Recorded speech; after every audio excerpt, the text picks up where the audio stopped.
Welcome to this episode of All In on Blue. I'm David with Taylor, Keith, and BJ.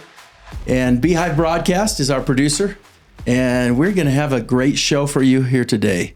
I know we've kind of had a little bit of a letdown, but with this last Texas Tech game, so we'll talk about that.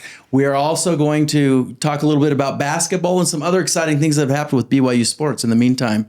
So let's kick it off with our recap of the Texas Tech game. What do we think of what happened on the field in Lubbock? Crickets. Cougars I let us wish down. there were crickets down there. Oh man, just a bummer overall, I'd say. I mean, I don't think the defense played terribly. Credit to Texas Tech's defense.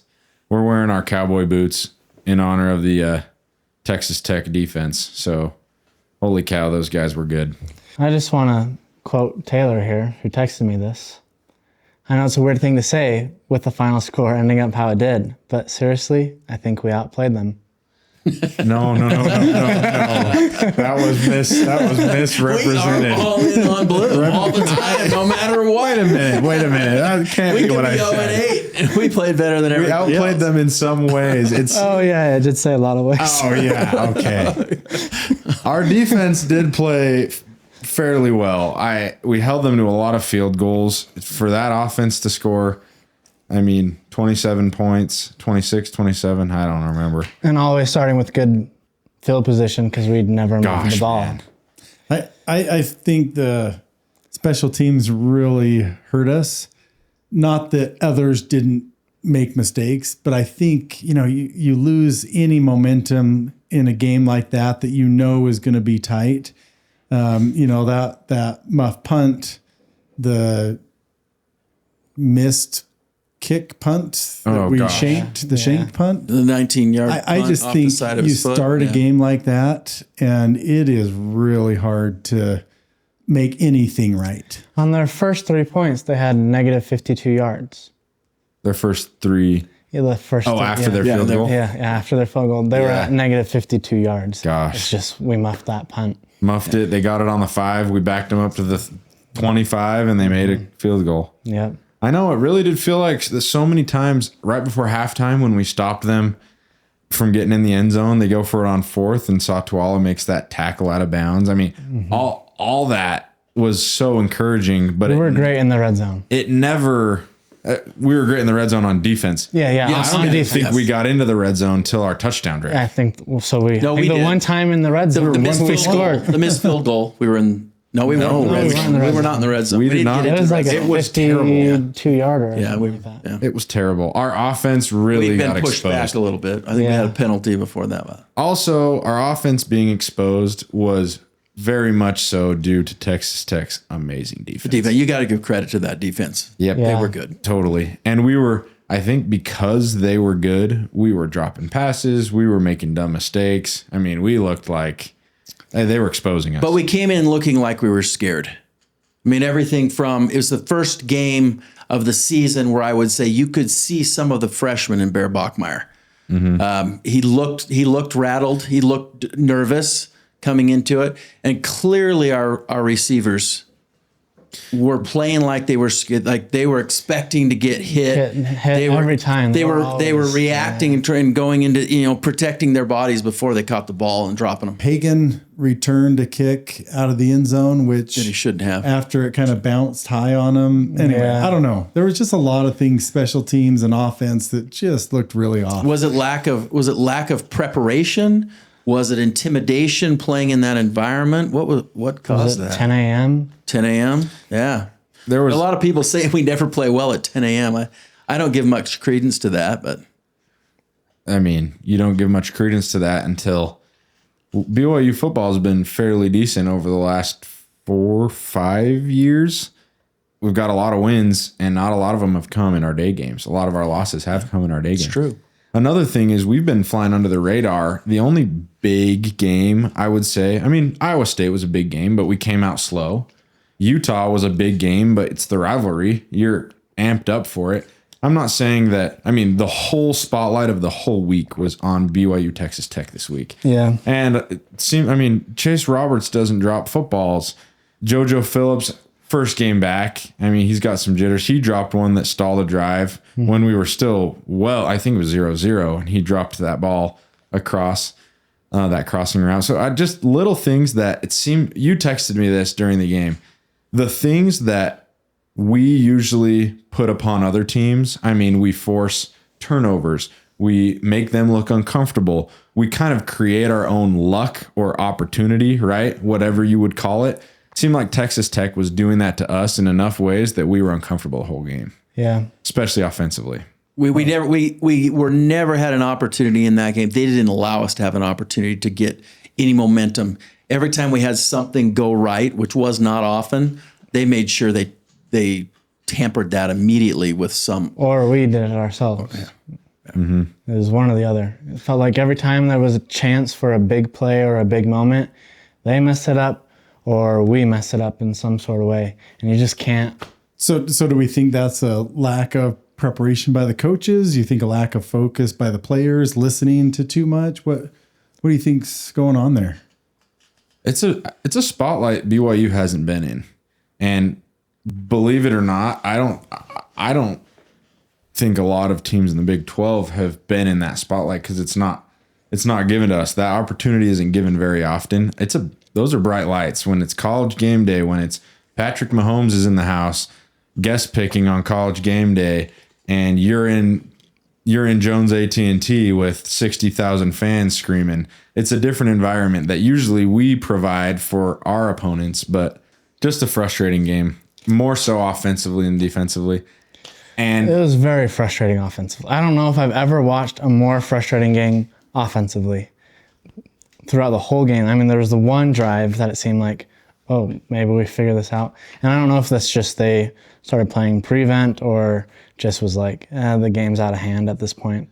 I don't know. But it was a rough game. Let it be known, Jacob Rodriguez and Dave Bailey, the Texas Tech linebacker and defensive end, those are two of the best defensive football players in college football. Yeah. And it's widely known, and it should be widely known. Those two play like nobody I've seen. There's a good chance they're the best defense in all of college football.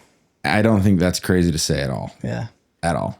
That's a legitimate defense. And sad as it is for BYU fans, the country took note of that, how swallowing that defense was. Hopefully it's more that than BYU's offense is terrible.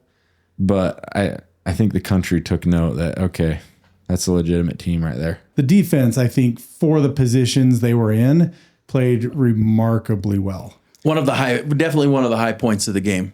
I mean, there weren't very many, positive things for me that I took away from that game. But our defense, particularly in the red zone, the ability to make some key stands. Yeah, our defense was great in that game. We held them to 5 field goals. Five field goals that could have been 35 points instead were 15 points. That's a big swing for the defense to hold. And in most games when we're going to have to win. Spending the whole time on defense. And if BYU is going to make the college football playoff, they're going to have to beat Texas Tech. Yep. I think with how we lost and how that was portrayed and maybe the disrespect, maybe the deserved disrespect that the Big 12 has gotten. If BYU can't beat Texas Tech, why do we think we should go and play for a national championship? We talked about it last week with Zach Erickson. If we can't win our conference, why do we expect to win a national championship? In some ways, that's a valid argument, and BYU is going to have to beat Texas Tech. But at least it was to a Big 12 team. Yeah. Right? So hopefully, if we're not earning the respect, Texas Tech is earning the respect for the Big 12. Exactly. I'm just wondering if this year, because of how that game went and how they really handed it to us, their defense versus our offense, because of how that went, how the final score ended up being, is the Big 12 going to get 2 teams in this year if Texas Tech wins the conference championship? Chase Roberts guaranteed us a win against them in the conference championship game. He used the word promise. Yeah, he said, I promise. Yeah, so that's a good takeaway. So at least we've been promised. They didn't lose all their confidence in by a man of God. Which, I mentioned this before, but maybe this was the game plan all along. is set them up so they think by the time we get to the Big 12 championship game, We need to lose. Wait. To the max. Please hand him the goggles when he says No, that. I'm just kidding. No. No, please. I don't think that. Okay, so in the locker room, what you're telling me is that at halftime, they're like, you know what, guys, we're going to not try to win this game anymore. We're down. It's going to be a challenge to come back. Instead of making any adjustments, Just let's throw this so that they think in the conference championship that this is the team we are. When people are tuning They're gonna be off right now. shocked. Is that we're what losing you're viewers telling as you us, Keith? speak. No, Instead of catching those balls, drop them. All of them. We did have the case of the drops too. We had quite a few drops. We had a lot of drops. you know one thing I was wondering about in that game, and Taylor, coming back to your punt return expertise, I don't know what it is, but when Kingston's back there, it's either great or it's disastrous. I kind of feel like I love him as a receiver, but man, he makes me nervous back there as a returner. And I don't know, because he's got all the skills to catch it, and I know it's the hardest thing to do, probably on the football field. But every time Other he's than back there, cover for 7-8 seconds as a corner. That's There are some unconventional things that Kingston does, which when they work. But there were some the last punt of the game that he caught it, but he caught it like this. Yeah. He caught a punt like. Sorry, you probably can't hear me. he wasn't judging it very accurately. And it's hard because There was some wind up there. yeah. There was some wind in that game. Yeah. So And there's a lot that going goes up. into it, but it also seemed like that maybe it was that first punt that he dropped and gave them the ball on the 5-yard line. But I think something got into him. He seemed off the rest of the game, just slightly, like we all did. But it gets I into your felt head. off. Yeah, I felt off, man. Felt off too.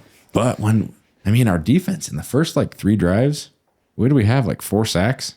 yeah. Yeah, we had a lot of it was sacks. impressive. awesome. Yeah. We did a lot of times. We had more sacks than they did, I believe. Yeah. I agree.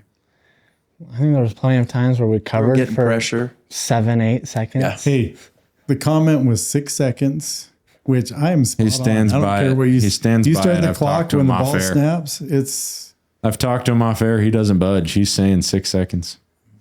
Well, what Monday Night Football? I'm gonna watch with the stopwatch. We'll check it out. We'll report back. We'll report back. not every play. That's no average. I'm saying you got to be able to. We'll see how you do in the all-on blue turkey bowl. Yeah, we will be sharing highlight clips. I'm not saying I can do it. You just wait. Right. Well, one thing for sure about that game, Wait, we at want the speed you're running, I can cover you for 12 seconds. Hey, give him a break. Get ready to see the clips. Give him a break. He's got a bad shoulder. Yeah. Okay, it affects his running. We do want all of you to know if you're questioning, our loyalty because we're down a little bit about that game, down a little bit about how the Cougars played, and I know all of you are as well. But we do already have our tickets to the conference championship game. Cowboy Stadium. Let's talk about that confidence. What makes us so confident that we're going to end up in the conference championship game? Or are we? Are we just buying tickets? Is that just faith? Is it an act of faith? Or is it really, is it true faith? It's a resale Or is it investment. misplaced faith? It's a resale investment. It's a resale investment. No, we're excited, and I think tickets will be cheaper now than they will be in a few weeks. And I do believe that BYU is going to come back with vengeance and take care of business the next 3 weeks. I do believe that. There are question marks on the offense, rightfully so, but I believe that we'll be all right. Well, I hope so. Last year, I kind of felt the same, and then we dropped the two. If losing that game had meant we were out of contention for a conference championship or out of contention for a playoff spot, I could see a serious drop-off affecting us. Unfortunately, I agree. But in this case, right, they've got everything. Everything's still on the table. Last year's team and this year's team, largely the same, a lot of the same players. Last year's team has pretty much been here. Like, hey, you dropped a game. You went out, you're in. Last year, they didn't do it.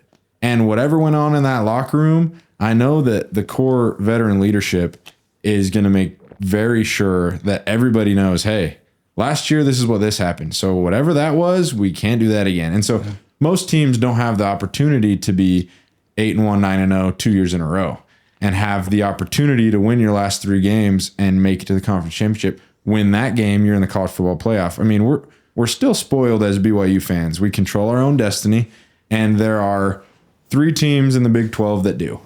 So we're grateful to be one of those big 3 teams, right? Yeah. And there are other schools that are good teams that don't. Utah's counting on a lot of things to happen for them to make it in, and they're a good team, but they've lost games that they shouldn't have lost or should have lost, whatever, right? And we can win out and get in, they can't. So How did Texas Tech lose to Arizona State? I was thinking the same thing. Like Texas Tech, that was a real team. I think they got caught off guard on their heels against a passing team. They were prepared for us, our passing game. I thought we would, if we were going to win this, I thought it was going to be coming in and with our, particularly the deep ball, because they got picked apart.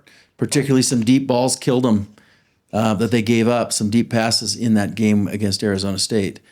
But they came out prepared. And like you mentioned, Bear may have seemed like a freshman on Saturday. I'm not saying Bear's not phenomenal, because he is, and what he's done this season cannot be discredited. But Sam Leavitt, I believe the last game Sam Leavitt played in was the Texas Tech win. Yeah. And Sam Leavitt's an experienced quarterback that you can throw a game plan at that's very fine-tuned to specifically like, okay, we're going to fire at him downfield. We're going to target this cornerback downfield all game. He's seasoned and he's a great decision maker. Exactly. Yeah. And Bear has taken what he's good at very, very well and taken advantage of his strengths very well. I do think still he's gaining the confidence with his deep ball. He hasn't completed tons of deep balls, right? So there's still that hesitancy of, oh, okay, I don't want to throw a pick. Turnovers lose games. Okay, I'm throwing it down the field. I'm just going to push it a little further outside so that it's not an interception. Oh, out of bounds. Like those little things that maybe Sam Leavitt in beating Texas Tech, he knows, okay, I'm dialed in with this guy downfield. We've been doing this for 3 years. Well, right. And there were definitely the drops don't help either. Yeah. Right. Yeah. All of a sudden, I think drops get in your quarterback's mind. And he was putting them on the money too. Yeah. The drops, a lot of them were. The throw to Chase down the field was on the money. He's also accustomed, I think, because of the success of his receivers, the ability of his receivers, his success getting the ball to, his first and second reads. There were some times in that game where it was like, okay, you forced that ball in, it was dropped, or you forced that ball in, it was almost picked. Maybe you threw it just enough that it wasn't picked. But had you checked down to your third or fourth read, well, there was Cody Hagan wide open. There was maybe another Ryan issue Carson wide open. Carson Ryan with that, right? Because he's new to the playbook, right? And he may have only been doing his first and second reads, and if that doesn't work, he uses his legs which always work. But Texas Tech did not let him use his legs; they were on him. Yeah, if he tried to run, they were always on him. But looking forward, what do we see as far as Arizona State's win against Texas Tech gives me all the hope I need for BYU to arrive in the Big 12 championship game, if we're fortunate enough to get there, with the confidence that they need to win that game. I mean, the fact that Arizona State's taking them down, and we have that to look at, and we have that to kind of, they're not an unbeatable team. Right. Yeah, and I think that's important for a team to feel. Yeah, that they're not unbeatable. Yeah.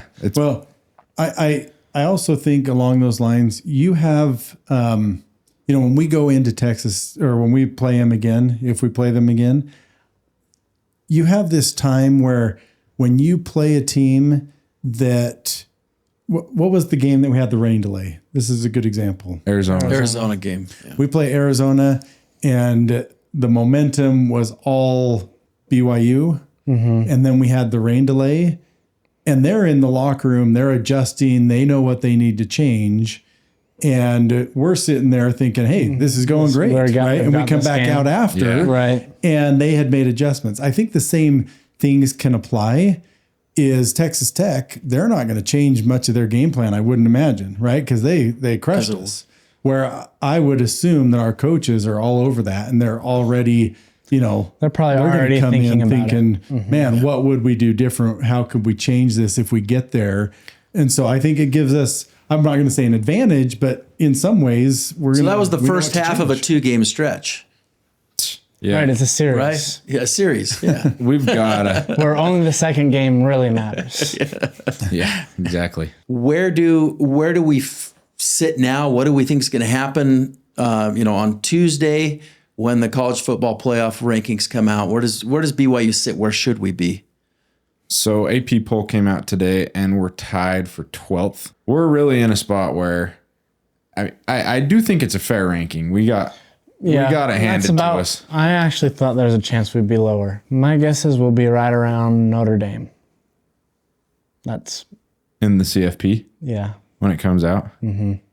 Yeah, I would Probably one behind them, but I bet. they have 2 losses. Well, look at this. AP. So the AP's out, right? So AP is 6 Mississippi, 7 Oregon, 8 Texas Tech, updated AP, 9 Notre Dame, 10 Texas, 11 Oklahoma, 12 BYU, 13 Vanderbilt, 14 Georgia Tech, 15 Utah. So clearly, Texas and Oklahoma leapfrogged us now with 2 losses as well as Notre Dame. So there are 3 2-loss teams ahead of us, which maybe it's deserved. I'm not saying all of them, right? But maybe who has Notre Dame beaten? Yeah, who has Notre Dame beat? But who has Oregon beat? Who has Oregon beat? But who's BYU beat? Utah is our best. Really, really, Texas Tech. If we would have beat Texas Tech, okay, yeah, that vaults us into a new conversation. But I'm trying to just keep kind of an even look at things. Yes, I do think the SEC and Big Ten have a bias about them where, all right, yeah, you win in the Big Ten, but you lose your only Big Ten team that might actually be decent, right? You lose to that team, but you're Ohio State, so you're still 1, right? Or not this year, right? But overall. Well, Oregon is a great example of it. Oregon's one good team they played was Indiana. They lost that game. And outside of that, their best one is Penn State. And here's they just beat Iowa, who's not ranked. Penn State's having a very down year. But that's the interesting thing, right? Iowa, you look the Iowa through the rankings, and we can talk Oregon, but you look at any team, and it's this way. But they beat Penn State, which even though they've had a really bad year. Yeah, Oregon. I don't know that everyone knew Penn State was going to be that bad. So sometimes, Penn State started off ranked 2nd, I think, 2nd or 3rd. I think they were 3rd. Yeah, they were top 5. Because I think it was Texas, Ohio, and then Penn State. Yeah. And you do the same even with an Ohio State, right? We all assume that they're good, and I'm not taking away from Ohio State, but their first win was to Texas, who was ranked number 1. Mm-hmm. Texas went on to struggle a little bit.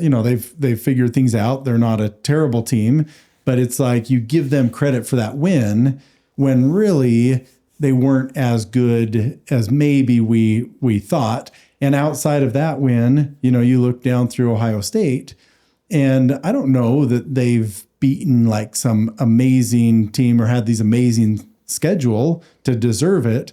But when you look through all the teams, there's some of that. There's clearly, biases toward the Big Ten and the SEC, which may be deserved, maybe not. It's so hard to tell. Well, is it a bias or just, is it that eye test? Everybody talks about the eye test. Mm-hmm.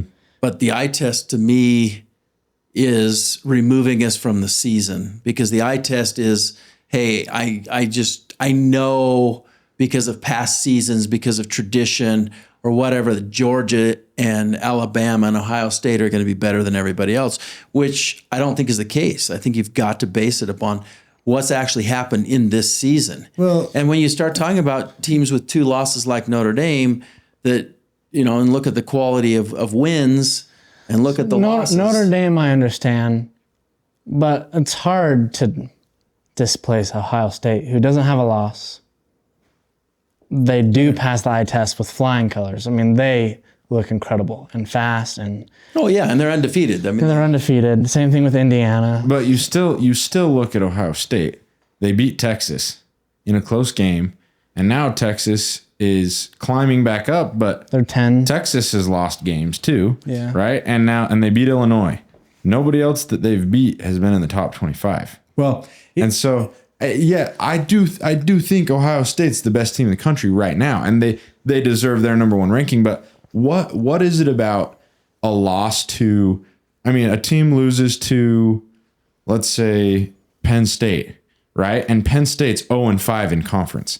So you lose to Penn State, and they say, "Oh well, Penn State's really good. The Big Ten's just really good." So Penn State's just been losing to all these really good Big Ten teams. They have to lose. Let's say it's chalked up as, okay, Penn State's 0-5 in conference, including a loss to UCLA, who Utah, who's the fourth best Big 12 team, destroyed UCLA. smackdown UCLA. Yes, they have a new offense coordinator. Yes, there's some changes, but all of a sudden now that UCLA is playing in the Big Ten, they're a different team. It's like, okay, well, there's been crossover.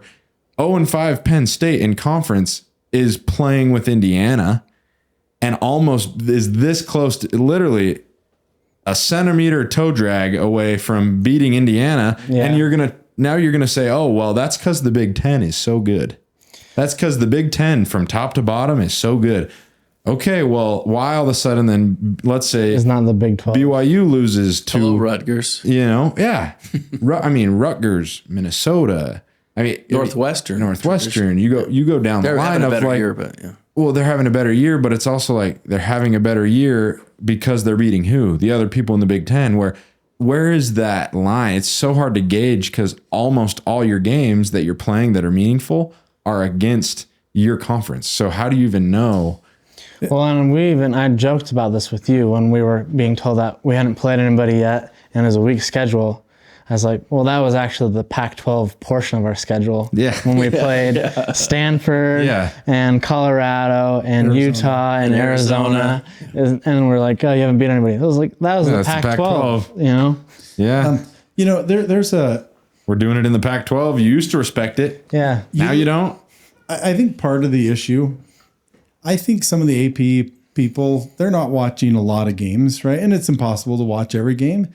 But, ESPN keeps the rank at the time that you did it. So if you look at, they do. I'm looking at Ohio State right now. Ohio State, it still says Ohio State number 3, Texas number 1 from their very first game, right? Where it'd be interesting when they look to see where people actually end up. It would be cool if they took like 3 or 4 weeks before they put out any rankings. So everything was like clean until then. And then you do the first rankings.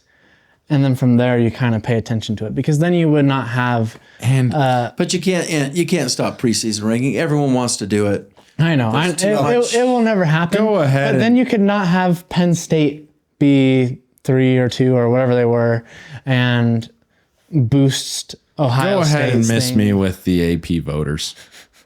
Who in the heck are the AP voters? Well, I hate to say. I know, but doesn't I think as you look at what the poll that matters, right? The CFP, they look at the AP poll in their some of their metrics. Yeah, but it's always enough different. At least the college football playoff, there's a committee dedicated to making it right. Whereas I feel like the AP, it's like so and so went to his kid's soccer game all day, which I do. So I don't wish I voted.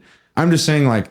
You go and then all of a sudden it's on your shoulders to go ahead and rank. And you think the CFP committee though is a whole lot different? I don't know, but I mean, you see it when. It seems like they at least talk about it where AP voters is just like fully independent and. Well, and we get some explanations out of CFP why they ranked them the way they did. And you just look at the AP voters and you're like, okay, and it's not just BYU, it's everybody. Yeah. You're like, okay, the nation is regarding. Let's even say, I don't know, Utah. Let's say Utah. The nation's saying Utah is ranked 12th. Pretty much everyone else is voting 12th. And then you got one guy, for some reason, he's like, oh no, they're 23rd. It's like, what in the heck? Where is this coming from? It just bothers me that there's so much, there's no guideline or baseline or discussion. It's just fill out your ballot at home before you go to bed. Okay, so come Tuesday morning when the CFP is released this week. What is it? Week 11? Week 12. Week 12. Week 12. Yeah. Where does BYU sit? What's your prediction? Well, honestly, it never varies a whole lot from the AP. That's what's always disappointing. It did this time. It felt like it was the biggest variance like I've seen. I was just a little bit Yeah. surprised in a pleasant way. But where do we drop? We're going to drop, but where are we going to drop to? My guess is 11 to 13. Yeah. I would say they probably put us hopefully above Vanderbilt. You know, I see. So right now the AP, we look at AP.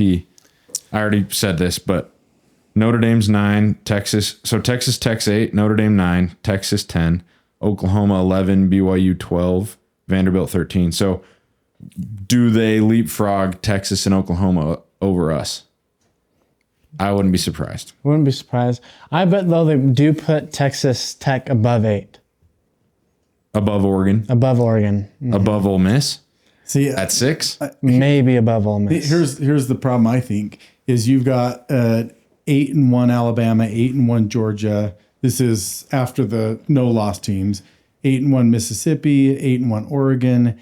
All of those are the conferences that they clearly value, right? Yeah. So are they willing? Even though Texas Tech, I agree. I think they looked really good. I don't know that you're going to see them jump those teams. Weren't we teams. ahead of Oregon?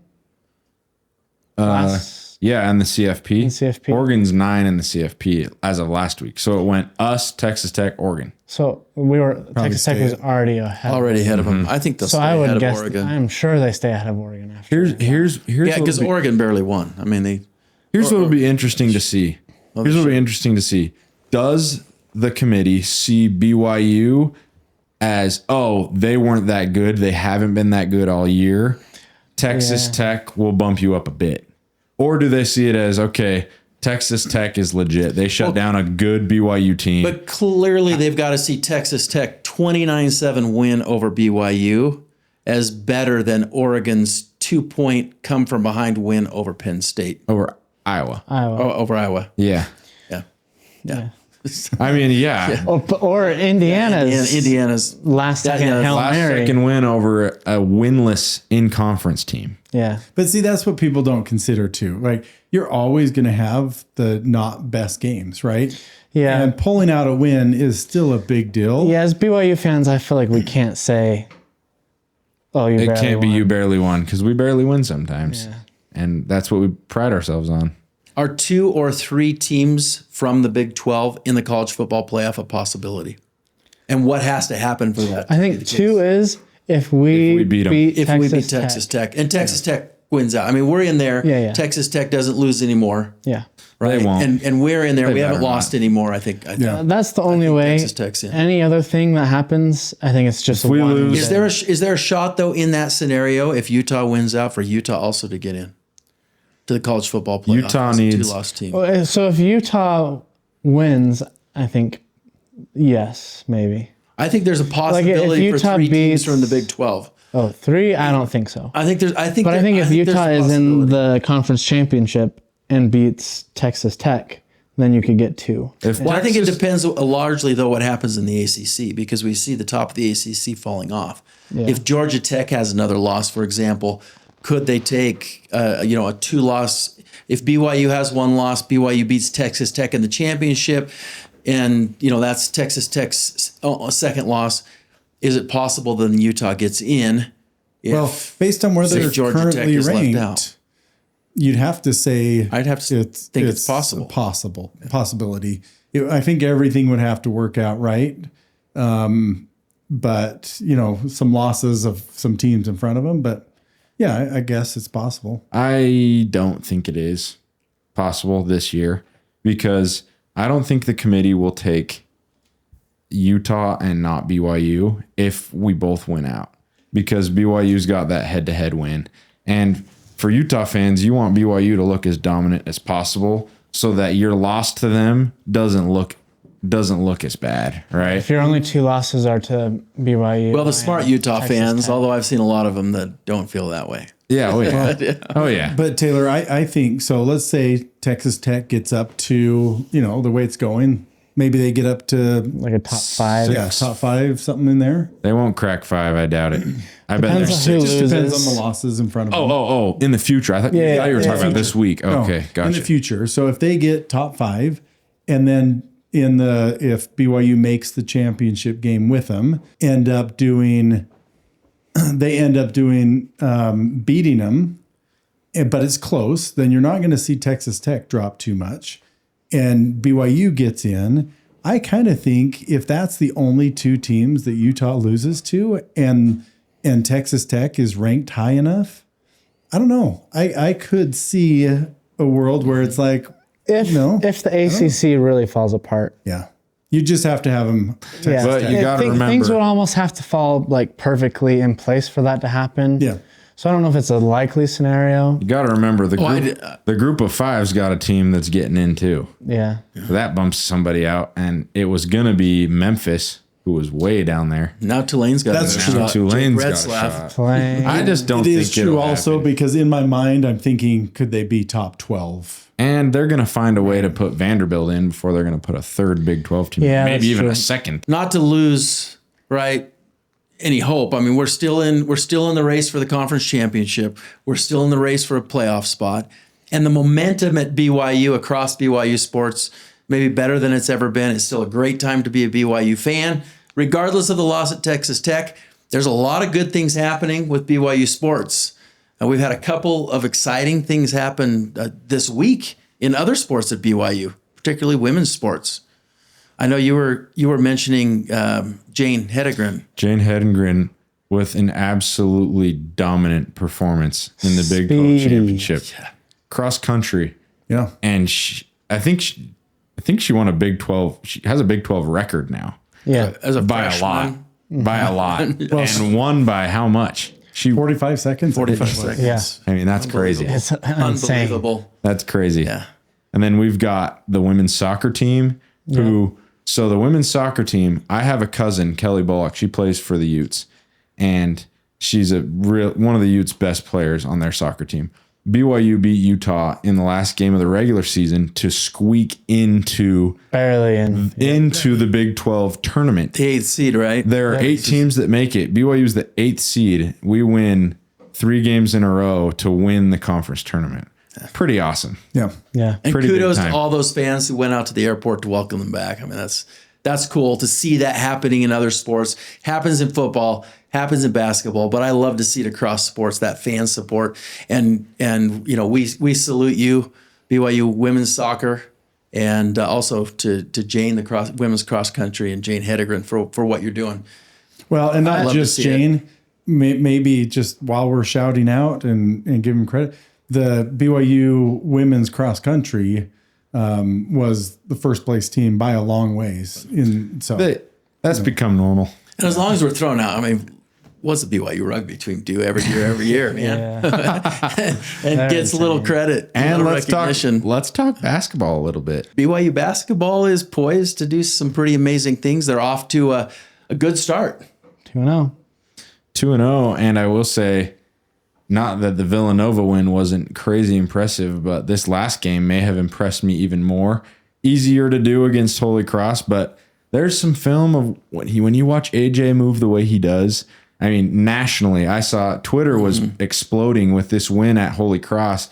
There was just the film of AJ and the way his body moves and the way he floats to the rim when he goes to dunk. I mean, the whole country is taking note at AJ's abilities, and I'd love to see him in a Utah Jazz jersey in about a year from right now. So, I mean, it's really fun to watch. Richie played a great game. He was sick game 1. Richie had a heck of a game. I actually think that Although he had maybe a big difference in the 2 games, because I know obviously the opponent we're playing is different, but I think having Richie sick and maybe having AJ, who's becoming the guy, but Richie has not been quite the guy, yeah, and still trying to figure out how it all moves together. But I think having Richie be sick, because what I saw to start off that That Holy Villanova Cross game was scary. Yeah. Well, I just felt like having Richie, the Holy Cross game, he took control to start and it eased everyone. Yeah. And I just think he's a huge part of our success. In the Villanova game, we won that game in the paint. I was glad to see that we stepped up when our shooting was just off. Our 3-point shooting was atrocious. We haven't had a great 3-point shooting. No, we didn't have a great but offensively, we shined in both games in different ways, right? But we saw Richie Saunders have a better game. Rob Wright the third, right? It was great to see him. I thought he had a great game. He can move. Driving, he can move. He can get in. Yeah, he can. Yeah. And lots of BYU players say Rob's the hardest to guard on the team. But I've been really focused on defense. Early on, what's our defense going to be like? I've seen some really good defense, but I have been a little bit concerned, particularly in that Villanova game.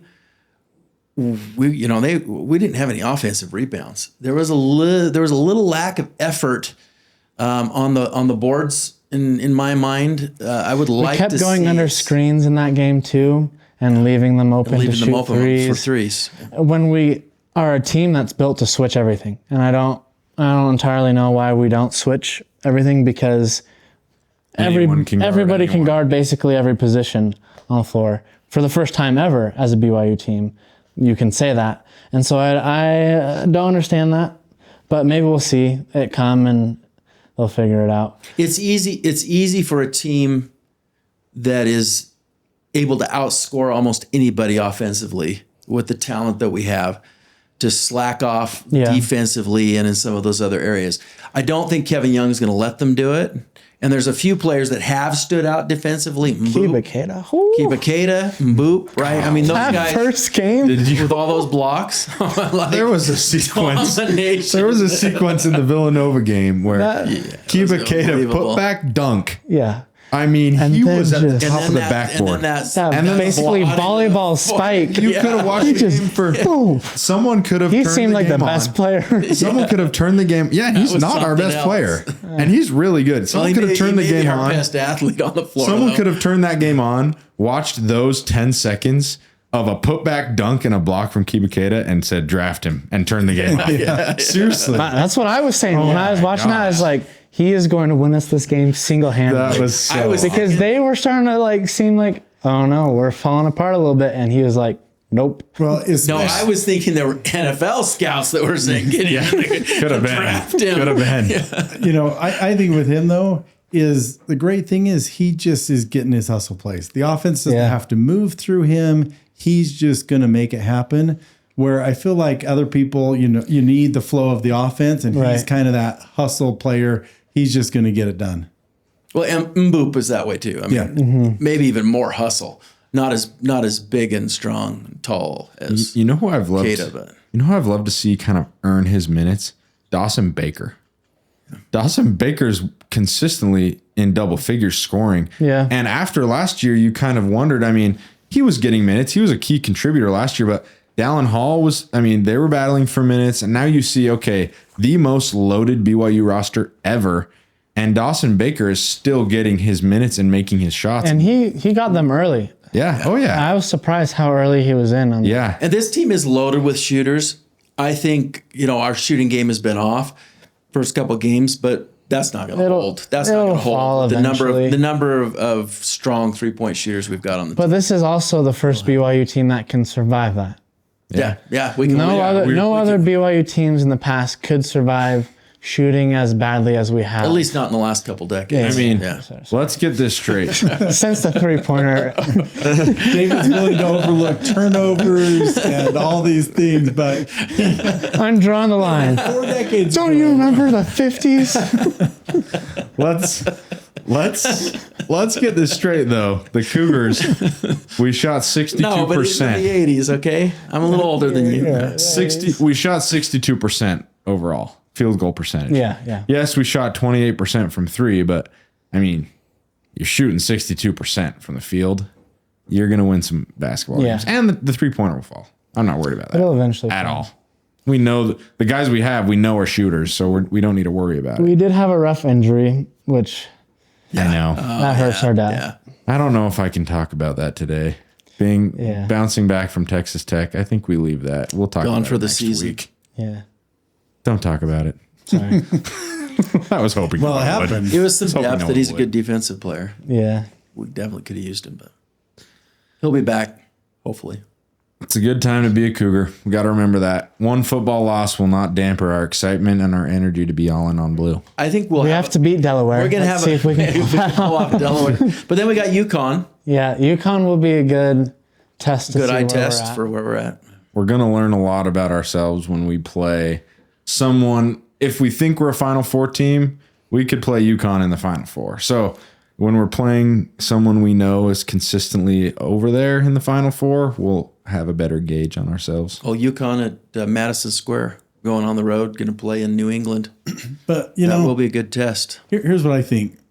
As long as BYU keeps progressing, it's not like football where if you lose a game, right? Sometimes shooting's just off and it's understandable. I mean, it's very rare that you get undefeated I don't think basketball there's teams, ever- right? But Yeah. a loss or two won't concern me. I just want to keep growing and seeing this team gel so that by the time we're getting into playoff basketball time, that Well, even if what happened last year during the first half of the season, if we turn it around in conference play, right? I mean, that was just amazing what happened last year. The change in the team, from pre-Christmas to post-Christmas, right? Getting at the end of January, how we turned well, and things honestly, around. I don't know that for Kevin Young, like I see him as a guy who he's just playing for the end, right? I don't see him worrying too much about these games. I just think he wants to keep. Well, he's from running. the NBA, of course. He's playing for the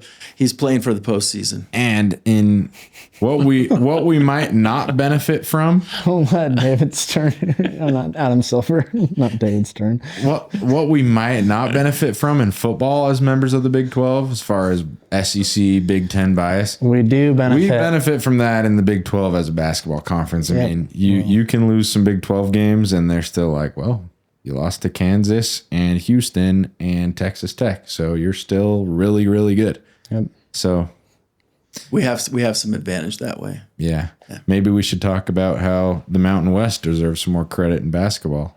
I'm just kidding. Although, in basketball, it's a little bit different because I do feel like every big conference, I mean, what did the SEC get in Yeah, last you're year, right? Yeah.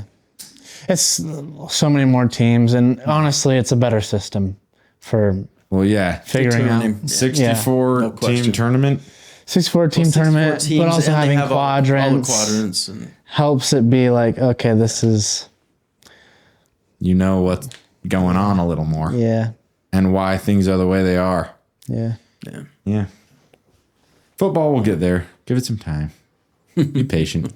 They're going to go to a We 64 just need a team. 64 team. I can't wait. You Oh, have a that'd full be season insane. for playoffs. You play 2 games and then you're in the playoffs. If you win them both, you're in. Yeah. Everyone's in. All right. Well, I think that's a wrap for this episode. We appreciate you watching. Please subscribe. That really helps us out. And share all of the things. Do them all. We want you to do them all.